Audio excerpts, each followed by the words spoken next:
Hoje, praticamente, nós estaremos iniciando o capítulo Proteção, que fizemos apenas uma introdução na semana passada. Depois daquele capítulo bem vasto sobre reencarnação, e esse que tem um título Proteção, ele é ainda o prosseguimento da história da reencarnação de Sigismundo. Agora é analisado alguns aspectos de acompanhamento espiritual face o início do seu processo reencarnatório. É claro que desde quando nós estudamos no capítulo anterior, nós vamos entendendo que a variedade é muito grande das possibilidades de realização da intervenção durante a reencarnação. Inclusive agora, nesse capítulo, porque, como nós vimos, esse caso é um caso que se aplica em grande parte à maioria que reencarnam em condições medianas de aproveitamento. A proteção que nós estaremos analisando tem a ver, de certo modo, com esses casos particulares, onde, de certa maneira, receber ajuda e proteção em termos de merecimento e de objetivos positivos é tudo levado em conta. Então vamos analisar mais nitidamente esse capítulo, que pelo menos é um capítulo mais de um tamanho menor, mais rápido de ser analisado, do que o capítulo anterior. Vamos ver aqui a introdução extraída do Evangelho comentado por Emmanuel, Lucas, capítulo 17, versículo 21. Iniciemos o aprendizado pela reforma íntima. Se te reconheces com necessidade de mudança espiritual, atingiste nova faixa de madureza para grande compreensão. Contempla a vida em torno com a visão mais ampla de que dispões agora e ama cada ser e cada coisa no lugar em que se encontrem, sem a preocupação de alterá-los. Vamos fazer aqui algumas observações que aprofundam esse texto que Emmanuel nos traz. Primeiro, Emmanuel começa colocando uma advertência que é bem particular para todos nós espíritas. Iniciemos o aprendizado pela reforma íntima. Que o aprendizado, como aqui ele coloca, não é apenas assimilação de conhecimento. É o aprendizado que parte do conhecimento para a vivência. E essa vivência, para qualquer um de nós, que vai tomando conhecimento dos padrões do Evangelho do Cristo, sempre nos incentiva a melhoria e a reformas. Todos nós com necessidade de aperfeiçoamentos. Ninguém que pense já haja logrado êxitos e conquistas suficientes na sua caminhada evolutiva. Então é natural e importante que todos nós nos sintamos imperfeitos e necessitados de melhoramento. É isso que diz respeito à reforma íntima. Então, Emmanuel começa nos chamando a atenção para isso. Iniciemos o aprendizado pela reforma íntima. E depois, se te reconheces com necessidade de mudança espiritual, atingiste nova faixa de madureza para a grande compreensão. E aqui outra vez, como já comentamos em outras oportunidades, Emmanuel sempre nos chama a refletir. E aí ele diz, se tu és um espírita, porque a mensagem é dirigida sobretudo para os espíritas, te reconheces a partir daí que tem coisa para tu te melhorar, é porque atingiste nova faixa de madureza para a grande compreensão. Então isso significa que é um passo importante que cada um de nós pode ter ao abrir-se em termos de consciência a necessidade de mudança. E agora vêm os aspectos bem didáticos.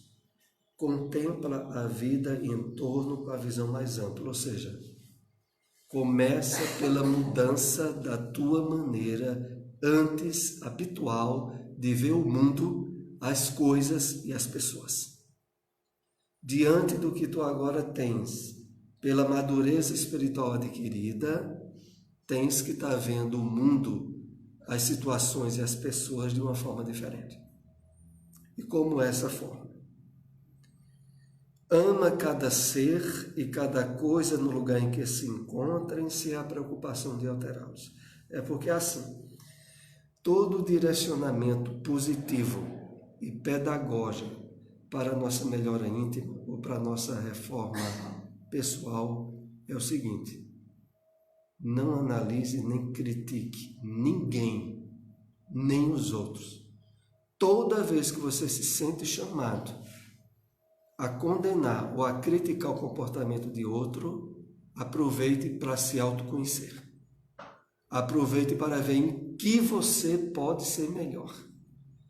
Porque ao longo da nossa caminhada evolutiva, antes, sem ter tido contato com a doutrina espírita em termos de despertamento espiritual, o homem, e talvez a gente inclusive nessa encarnação, antes de conhecer o espiritismo, temos usufruído muito esse tipo de comportamento, a gente é chamado constantemente a criticar, julgar e analisar os outros. E o mundo e as pessoas seriam melhores se seguisse os nossos padrões. Antes de conhecer o espiritismo, a gente tinha o mundo ideal. Como é que Deus deveria ter feito o mundo, que não era para ter sido feito desse modo, daquele outro modo, porque a reação, vejam só como é interessante, a reação ególatra, egoísta nossa, sempre é projetada para fora. Os outros estão errados, as situações estão erradas, e isso está errado, e isso é que tem que se ajeitar. A gente, não. A gente não tem tanto. Mas o despertamento espiritual é justamente para inverter essa situação. Agora a gente vai ficar muito mais afinado em estar se auto-percebendo, em procurar ao máximo ver o que tem dentro de si para melhorar e estar observando o mundo, as coisas e as pessoas no seu devido lugar. E sem querer traçar padrão de mudança nenhuma para os outros. O trabalho de despertamento espiritual é da nossa consciência conosco e com Deus. Nada de usar outros como padrões, que ainda no meu espírito é habitual, de se projetar em médios que se destacam, ou divulgadores espíritas que se destacam como sendo padrões, nada. O padrão único é o Cristo, e cada um tem que fazer o máximo pela melhora pessoal. É isso que indiretamente a gente pode entender desse texto de Emmanuel, quando no final aqui ele diz, contempla a vida em torno com a visão mais ampla de que dispões, ama cada ser e cada coisa no lugar que está, e não te preocupe em mudá-los, não. Preocupa-te em mudar e melhorar a ti. E a partir da tua melhora, poderes atingir os outros. Atingir em termos da influência sutil que o exemplo sempre dá. Mas não de a gente querer traçar regras de comportamento para os outros. Bom, vamos então entrar na questão da proteção do livro Missionários da Luz. Eu trouxe aqui ainda o último slide que nós comentamos na semana anterior. Nós comentamos apenas 2 slides desse capítulo e eu trouxe o anterior para a gente dar prosseguimento aos novos. O aborto muito raramente se verifica obedecendo a causas de nossa esfera de ação. Em regra geral, origina-se do recuo inesperado dos pais terrestres diante das sagradas obrigações assumidas ou aos excessos de leviandade e inconsciência criminosa das mães. Como eu havia dito, o capítulo seguinte a esse de proteção vai ser um capítulo referente a uma situação de aborto, né? de um aborto trágico, aonde justamente esses aspectos que citaram aqui de leviandade, inconsciência criminosa da mãe é verificado. Mas o que aqui é dito a nós é que, normalmente, quando a reencarnação está prevista dentro das leis divinas, do lado do plano espiritual está tudo certo. A questão é aqui, no plano material, onde normalmente a fuga a deveres e compromissos assumidos ocorrem com certa frequência, inclusive direta e indiretamente, influenciando o surgimento de abortos. Às vezes, entre aspas, espontâneos, e outras vezes, infelizmente, criminosos. Daí a razão de existirem muitos casais humanos absolutamente sem a coroa dos filhos, visto que anularam as próprias faculdades geradoras quando não procederam de semelhante modo no presente, sequiosos de satisfação egoísta, agiram assim no passado, determinando sérias anomalias psíquicas.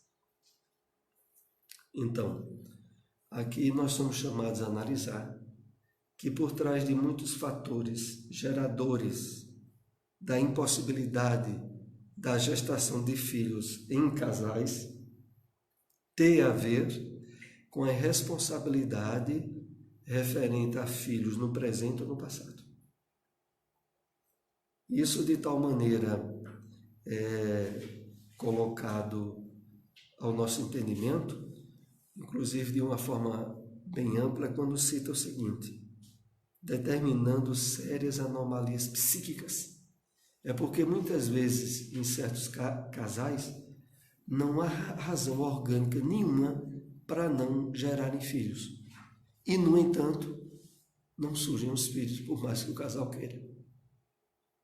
Porque as causas embutidas que estão impedindo estão para lá do campo material. Estão no campo psíquico e espiritual. O que faculta, como oportunamente nós aqui já analisamos, de casais que, quando adotam um filho, pouco tempo depois, aí surgem os filhos legítimos. Surge a gravidez. Porque quebrou a barreira de fatores psíquicos e espirituais. E quando olhou, o problema foi resolvido. Tem um caso semelhante a esse lá, bem próximo de nós. Aquela nossa irmã que veio de Recife, agora há pouco, está ajudando a limpar nos histórias. Ela passou por isso também. Ela foi diagnosticada, né, com problema no útero e tal, e ela já tinha perdido as esperanças de engravidar. E era o sonho dela. Ela sonhava grávida, né, e ter um bebê. Aí adotou uma menina chamada Esther. E depois que ela adotou essa menina, com 3 ou 4 meses, ela conseguiu engravidar. E ela tem aquela bebezinha que ela vai com ela para lá. Os casos como esses são múltiplos, né? A maioria, a pessoa conhece um caso ou dois. Eu conheço pelo menos 2 ou 3, que eu já ouvi falar, e de relatos pessoais. Exatamente porque, como aqui é citado, por sérias anomalias psíquicas. Não chega nem a ser orgânicas. E às vezes, mesmo quando é orgânica e adota uma criança, o fator orgânico é resolvido. E quando olha, tem um filho. E assim, ela relata pra gente lá, ela como médica, ela é médium ostensiva. Ela sente que tem uma dívida do passado com aquela menina que ela adotou. Aí ela diz que é um amor incondicional. Em verdade, como a questão toda aqui nisso o Evangelho segundo o Espiritismo é bem claro quando fala sobre as famílias espirituais e as famílias, o parentesco corporal e o parentesco espiritual, onde deixa muito explícito e claro que os verdadeiros laços de afeto não são os do sangue. E que muitas vezes um filho que vem de fora é muito mais filho do que aquele que é gerado pelo sangue. Mas o normal é que tradicionalmente as pessoas, pelo enfoque dado pelo materialismo, acham que filho só é filho se for do sangue. E aí muitas vezes o filho do sangue acaba, em termos, né, de psíquicos, etc., com o pai ou com a mãe. E é filho legítimo do coração. Eu tenho um caso... Aliás, do corpo. Na verdade, não adianta nada isso. Tem um caso assim, bem da minha família, né? Uma prima minha, que ela fez umas besteiras, né? Quando era mais jovem. E ela não consegue engravidar. Aí agora, pelo São João, ela teve lá em casa e se lamentando, queria saber que... Ela disse, ô, Belinha, por que tu não adota uma criança? Eu só quero se for meu, se não for meu, não adianta nem discutir. É por aí mesmo. A pura ignorância.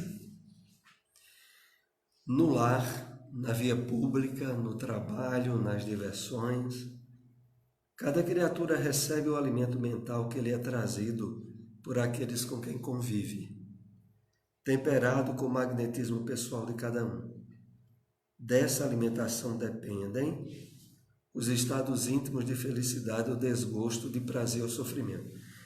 Esse slide vem em seguida a um parágrafo onde é explicada a dificuldade dos espíritos explicarem como de fato se dá o ponto, diríamos assim, o ponto X do espírito sair do plano espiritual e entrar no plano material. E eles dizem que nem adiantaria explicar, porque a ausência de, não só de linguagem apropriada, como do entendimento nosso, não facultaria assimilar isso.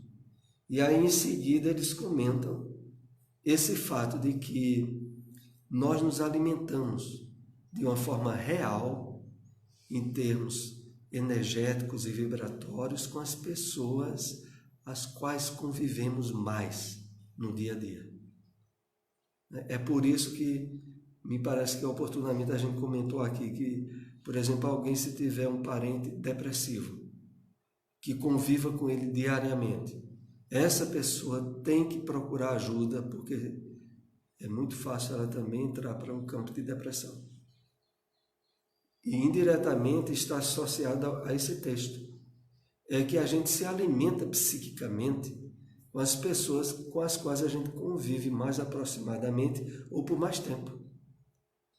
E aí, voltando aqui ao texto, aqui nos é dito que isso ocorre em todo lugar onde a gente habitualmente está. Dentro de casa, no trabalho, nos hábitos sociais, as pessoas que convivem mais conosco, ao mesmo tempo nós alimentamos, como elas também nos alimentam. E aí diz, temperado com o magnetismo pessoal de cada um. Dessa alimentação dependem os estados íntimos de felicidade ou desgosto, de prazer ou sofrimento. Por aí a gente tira, né, o grande desafio que é conviver com pessoas, como se diz popularmente, de baixo astral. E que você tem que conviver com ela diariamente. Você tem que estar atento para não estar em sintonia e absorvendo o psiquismo dela. Porque senão você também acaba sendo puxado para as vibrações densas. Continuando, é dito a nós aqui o seguinte: segundo você pode observar, também o homem absorve matéria mental em todas as horas do dia, ambientando-a dentro de si mesmo, nos círculos mais íntimos da própria estrutura fisiológica. Essas referências que os espíritos colocaram aqui é sobretudo em relação até à própria alimentação que a criança no processo gestativo recebe da mãe. Porque o contributo psíquico e emocional da mãe é muito forte em relação à criança. Porque se nós, como adultos, dependendo do tempo de convivência com alguém, somos atingidos, imagine durante um período de 9 meses, normalmente, e de convívio tão aproximado, né, numa profunda absorção do psiquismo da mãe. Nunca sentiu a perturbação do fígado depois de um atrito verbal? Jamais experimentou o desequilíbrio momentâneo do coração, recebendo uma notícia angustiosa? Em tais momentos, o homem recebe certa quantidade de força mental em seu campo de pensamento. Então, aí é o retrato mais vivo que possivelmente nós já podemos até ter experimentado em alguma situação de interferência dessas energias psíquicas, né, de emanações magnéticas de alguém para conosco, porque pode, inclusive, nos provocar de imediato alterações orgânicas. E aí, finalizando, diz, em tais momentos, o homem recebe certa quantidade de força mental em seu campo de pensamento. E não é por outro motivo que nós somos muito chamados a atenção a ter cuidado sobre aquilo que nos alimentamos mental e emocionalmente. Inclusive com filmes, novelas, aquilo que de certo modo nos absorva os sentimentos. Porque ali há uma troca de teores magnéticos e vibratórios que muitas vezes podem ser danosos, né? O ponto de percepção está efetivamente no cérebro. Mas se a criatura não está identificada com a lei de domínio emotivo, que manda selecionar as emissões que chegam até nós, ambientará a força perturbada dentro de si mesmo, na intimidade das células orgânicas, com grande prejuízo para as zonas vulneráveis. Então, a espiritualidade nos ajuda a identificar de que, olha, o ponto de recepção está no nosso cérebro. E ainda nos dá um detalhe precioso de que nós somos chamados a atenção ao cuidado seletivo das emissões que chegam até nós. De tal forma que, ao perceber que não são boas, a gente bloqueia. Às vezes é necessário usar até um recurso, uma prece, né, de estar de fato com o pensamento elevado à espiritualidade do bem, em tratos e muitas vezes em certos atritos pessoais, no relacionamento, no trabalho, em casa, em qualquer lugar. A pessoa está conversando com alguém, de repente aquilo se torna um compartilhamento de críticas. Ao perceber isso, a gente tem que cortar. Ou cortar o assunto, ou ficar calado numa prece e bloquear aquilo, porque aquilo ali indiretamente vai acabar nos atingindo de forma negativa. Quando fala aqui com grande prejuízo para as zonas vulneráveis, é que os órgãos que nós tenhamos com menos fortaleza ou com certa fragilidade é que vão expressar algum desequilíbrio mais rapidamente. Se a pessoa tem dificuldades digestivas, vai se apresentar logo de imediato naquela área ali onde a pessoa é mais fraca organicamente. Se a mulher pode exercer a sua influência decisiva na escolha do companheiro, também a célula feminina, na maioria das vezes, pode exercer a sua atuação na escolha do elemento que a fecundará.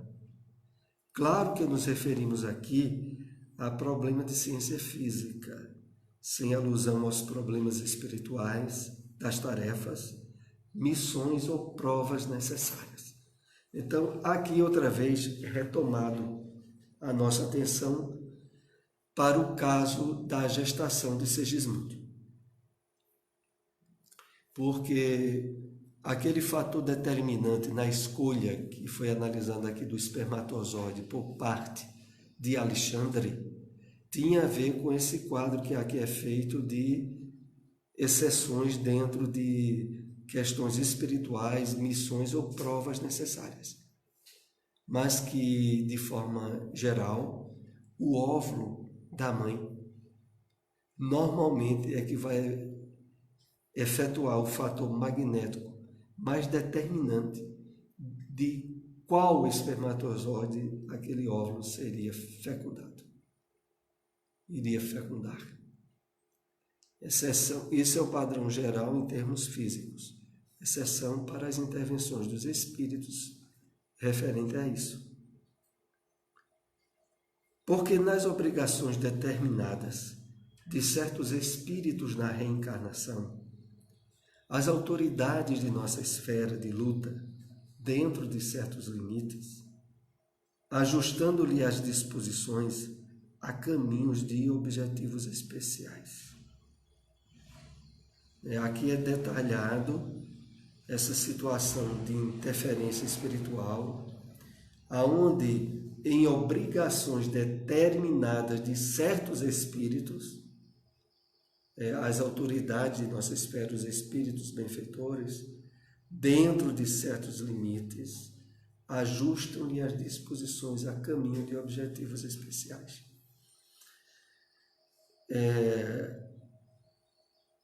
De uma forma assim mais ampla, a dedução que a gente vai tendo do estudo e da convicção que as informações sobre reencarnação nos são passadas é para nos dar de tal forma uma firmeza,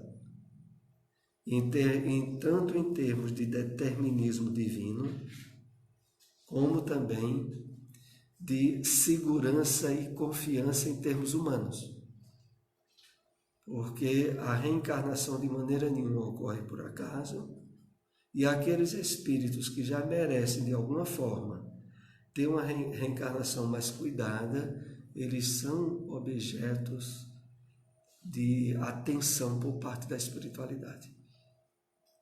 Lembrando aqui que, como a gente viu, isso se aplica, não é a espíritos perfeitos, não.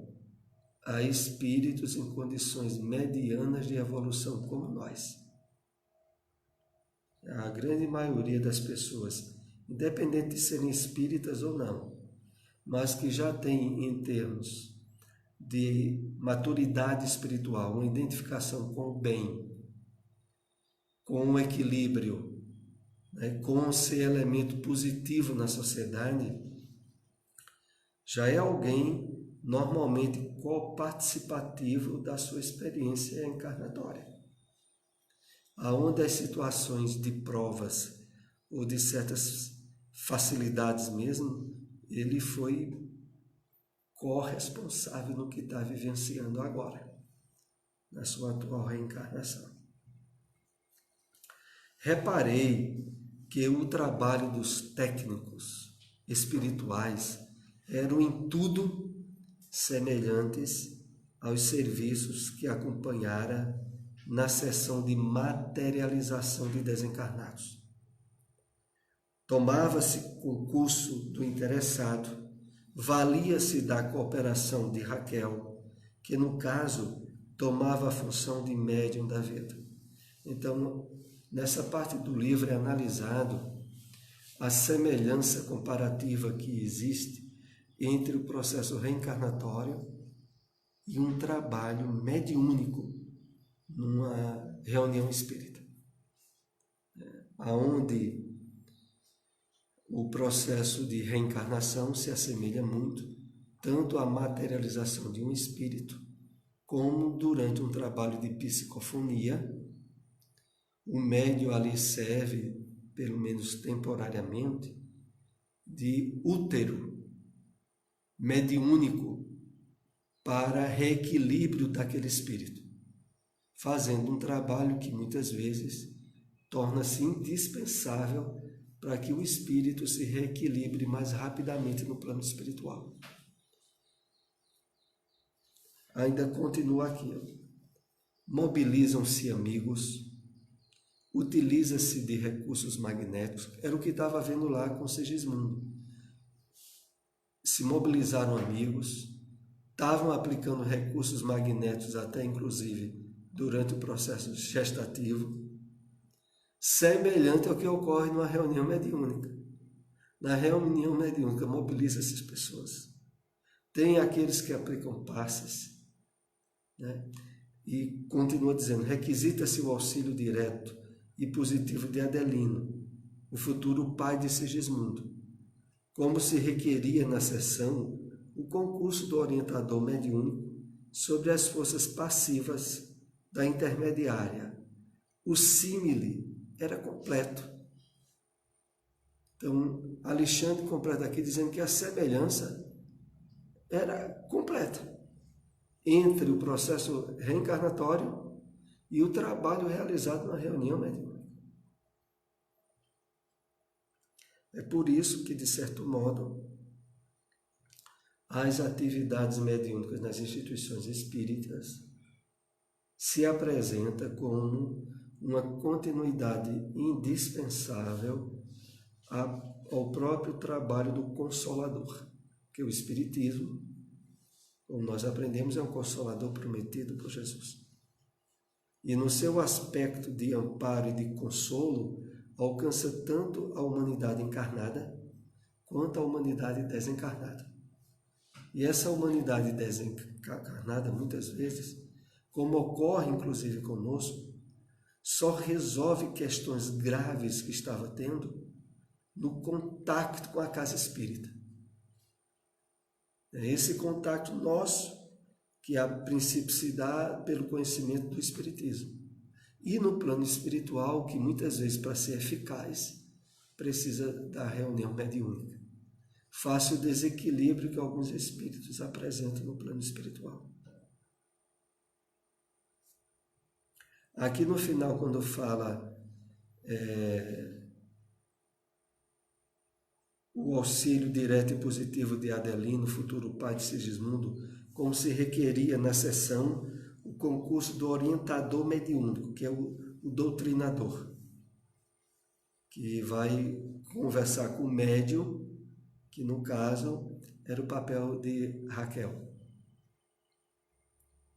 Apenas com a diferença de que, nos trabalhos de materialização dos desencarnados, gastavam-se algumas horas de preparação para um ressurgimento incompleto e transitório, ao passo que ali se gastariam 9 meses consecutivos para uma reencarnação tangível da alma.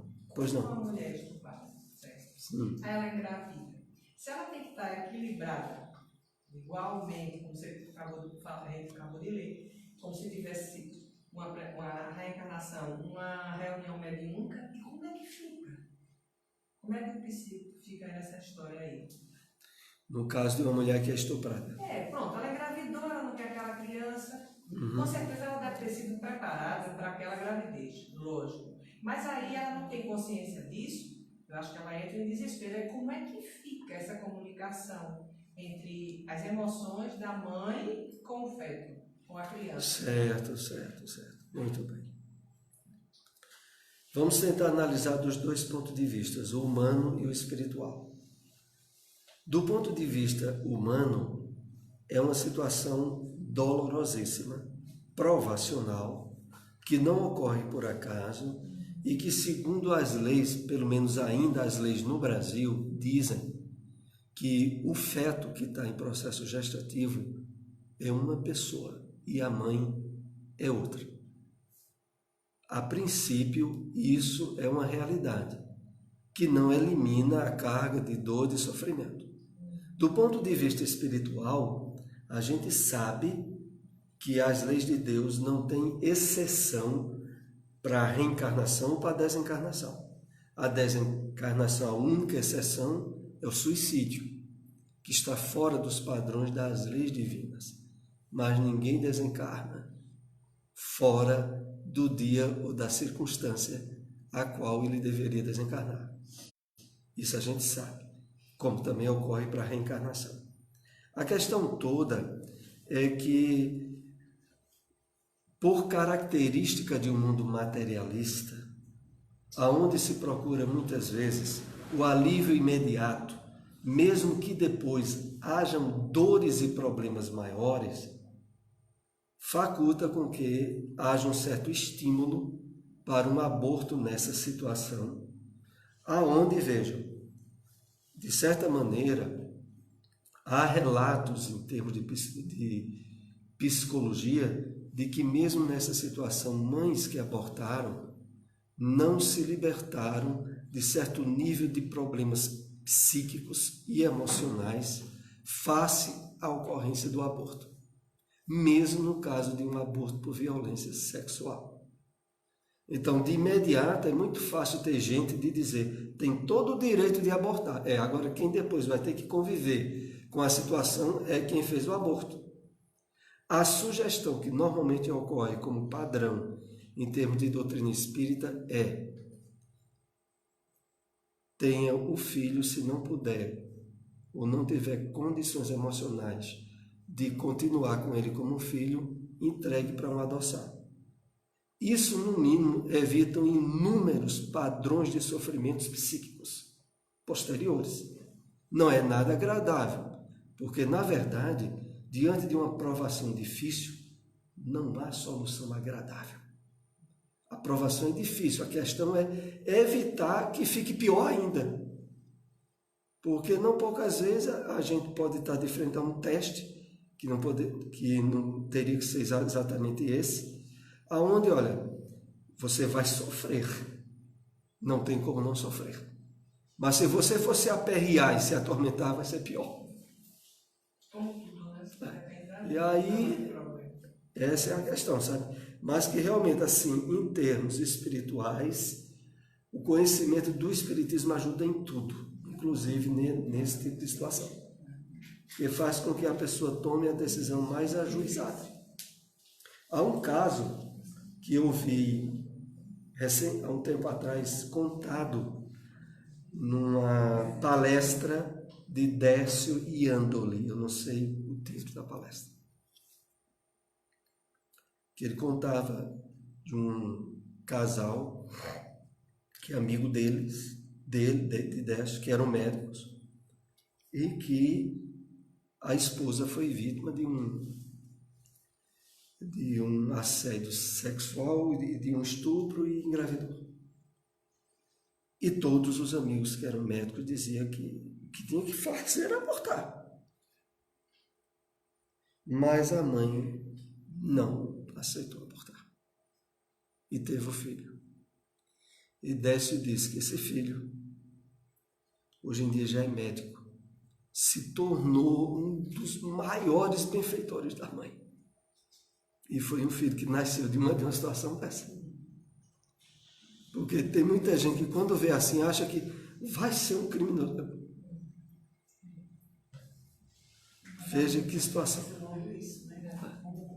E na realidade disso, a vida trouxe outra sequência. Então, aqui, finalizando essa análise, é a comparação que enaltece muito o trabalho mediúnico. Que diz, o trabalho mediúnico é como se fosse um trabalho gestativo, que tem benefícios em termos espirituais profundos. Não é por outro motivo que, às vezes, um médium, depois de uma reunião mediúnica, pode, às vezes, sair, não é o comum, mas sair com certa carga vibratória desgastante, como também muitas mães no trabalho gestativo se gastam, né, tanto em termos energéticos e emocionais. Então, há até nisso uma certa símile de comparação, porque no trabalho mediúnico, às vezes, a dedicação do médium não evita que, perante certas provas que inclusive ele tem necessidade, ele tenha certos desgastes durante o trabalho mediúnico. Não seria possível descrever-lhes as minúcias de carinho na construção da nova morada de Segismundo. Trabalhavam com zelo inexcedível, desenvolvendo vasto sistema de garantia das organizações celulares. Aqui, o que me chama mais atenção nesse parágrafo que nós separamos é o seguinte: é quando os espíritos analisam que aquele feto em processo de gestação e desenvolvimento pode e deve ser visto como uma morada temporária, morada carnal temporária, e não como o Sigismundo. Porque, em essência, o Sigismundo não é aquele feto que estava ali em processo de desenvolvimento. Isso, de certa maneira, ainda tem aplicação para nós, mesmo já plenamente reencarnados, de não nos identificarmos com o corpo. Né? A gente muitas vezes ouve palestra, lê sobre isso, mas isso é algo que é necessário um trabalho diário e paulatino em nós. Porque a identificação nossa com o corpo que a gente usa entra no campo de automatismos e de condicionamentos que a gente, às vezes, só se percebe diferente e se analisa em estado de reflexão, de meditação, mas nas atividades e no que a gente faz diariamente, está tudo tão ligadinho que a gente interage de uma forma tão intrínseca, corpo, espírito e mente, que é preciso a gente saber muito bem como aqui os benfeitores colocam, de que era uma nova morada. Não era o espírito de Sigismundo, era a nova morada que estava em processamento, cuidadoso, de zelo por eles, no desenvolvimento desse vasto sistema de organizações celulares, como nós temos no nosso corpo. A gente, em termos comparativos, eu já vi isso colocado em alguma obra, vejam só, a gente tem a percepção de Deus abrangendo e tendo todo o cosmos criado por Deus. A gente, como espírito, tem todo o universo dentro de nós.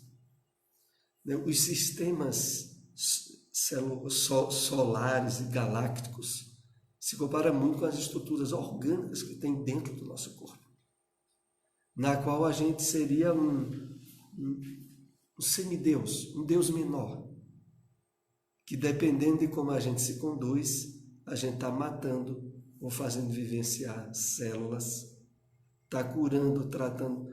A própria organização celular nossa pode ser vista como um grande universo, do qual nós somos os deuses deles. Quando alguém, por exemplo, comete o desastre de um suicídio, é como se ele tentasse matar todo o universo que estava dentro dele sob a responsabilidade dele. Por isso os grandes conflitos de consciência e de sofrimento após as 10 encarnações por suicídio. Por vezes, nos pródromos da formação dos órgãos mais importantes, detinham-se em oração, suplicando as bênçãos de Jesus para a tarefa iniciada.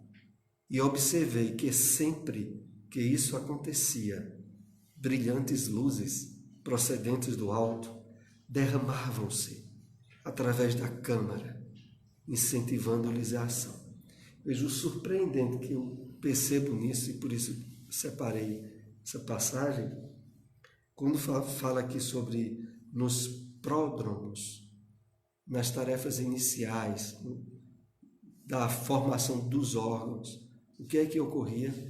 Aqueles espíritos que trabalhavam magneticamente, né, na organização, oravam ao alto, pedindo interferência, suplicando bênçãos de Jesus para a tarefa que estavam ali efetuando. Ora, se espíritos benfeitores desencarnados utilizam-se dos recursos da prece em tarefas como essa,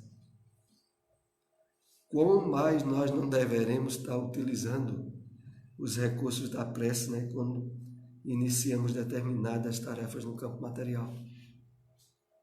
Porque, e como aí inclusive evidenciado, André percebe que depois disso brilhavam luzes que se derramavam através da câmara do quarto, incentivando-lhes a ação.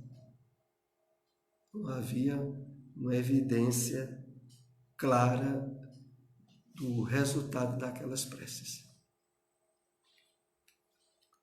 Os fios tenuíssimos que ligam os encarnados ao aparelho físico, quando em estado de temporária libertação, prendiam-no também à organização fetal, se referindo a Segismundo e a Raquel, não lhe sendo, porém, possível abandonar a companhia maternal. Raquel asilava-se nos braços carinhosos,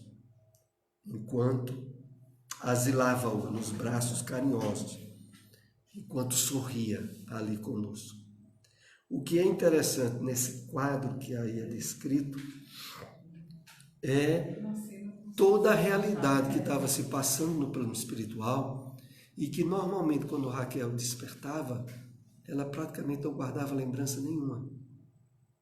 E que pode inclusive ter acontecido com alguns de vocês aqui, né? Durante gestação de filhos, onde isso que a gente está lendo aqui ocorre normalmente durante o desdobramento e a pessoa acorda e não tem a noção de que houve aquilo.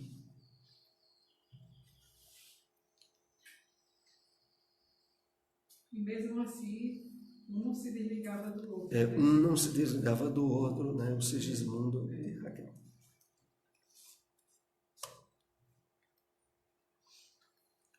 Enquanto os amigos de Adelino o conduziam a planos diferentes, para certas informações que lhe eram necessárias, acompanhei o grupo que formava com Raquel e o filhinho uma assembleia de esperança e alegria. Vejam a quantidade de coisa que estava acontecendo durante o desdobramento deles. Inclusive com o próprio Adelino, que foi conduzido a receber instruções de amigos espirituais, né, em um local, numa assembleia, né, e que Raquel também, junto com o Sigismundo, era levado para algum grupo onde transbordava esperança e alegria, facultando, sem dúvida nenhuma, que ao despertar ela acordasse com uma certa felicidade diferenciada do que tinha se passado durante a noite.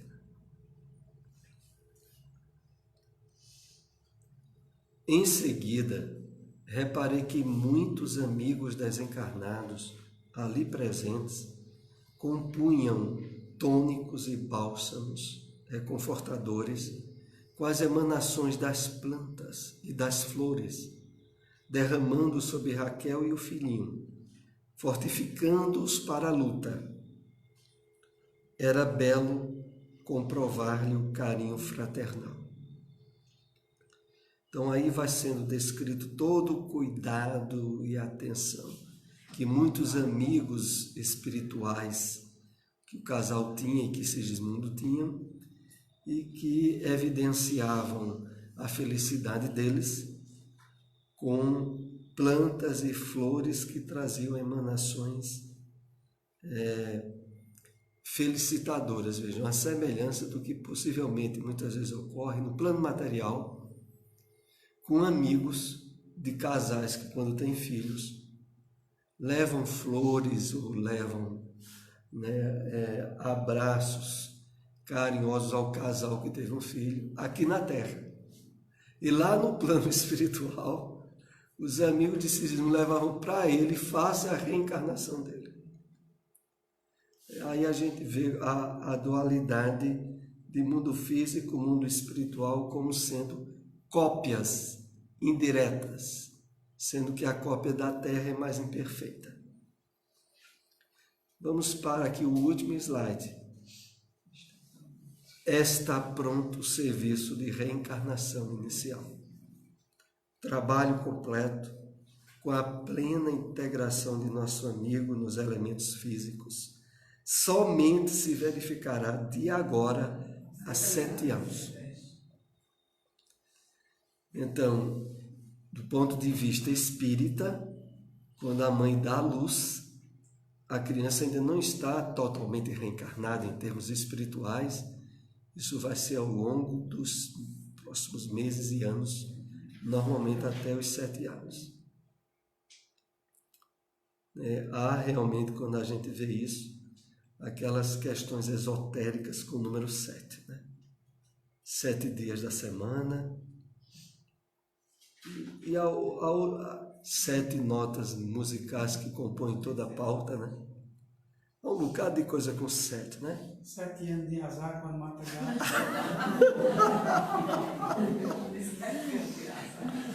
Melhor salvar para ter 7 de bonança, E aí, pronto, se for para salvar, se salvar gato, trouxer anos de bonança, Nós temos alguém aqui que deve estar para lá de milionário, Porque a questão de salvar gatos. A crise dos 7 anos de casamento, tudo é 7 anos. Tem essa história, A crise dos 7 anos. Dá conta do mentiroso, Todo mentiroso dá conta dele só termina em 7. Mas isso é verdade. Eu comecei a observar. Tem um amigo lá próximo, que ele gosta muito de exagerar nas coisas dele. E as coisas dele só terminam com 7. Eu nunca fiz uma conta com ele para terminar com 7. Mas dizem que em termos de tradição até oriental, há uns números que têm uma razão de harmonia com o universo. 7, 12, como 12 apóstolos, 12 meses do ano.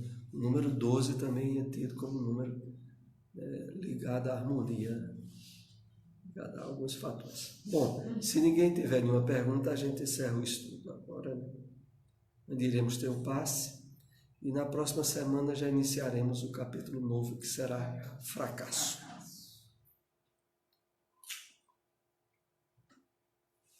Interessante. É bom quem tiver no estudo comprar esse livro e ler em casa, porque aqui vai entender melhor. É verdade. Se não tiver dúvida, já pergunta. Lembrando que esse livro, Missionários da Luz, lá no Bezerra de Menezes, tem 20% de desconto. Só é do preço da editora. Na próxima semana. Vamos lá,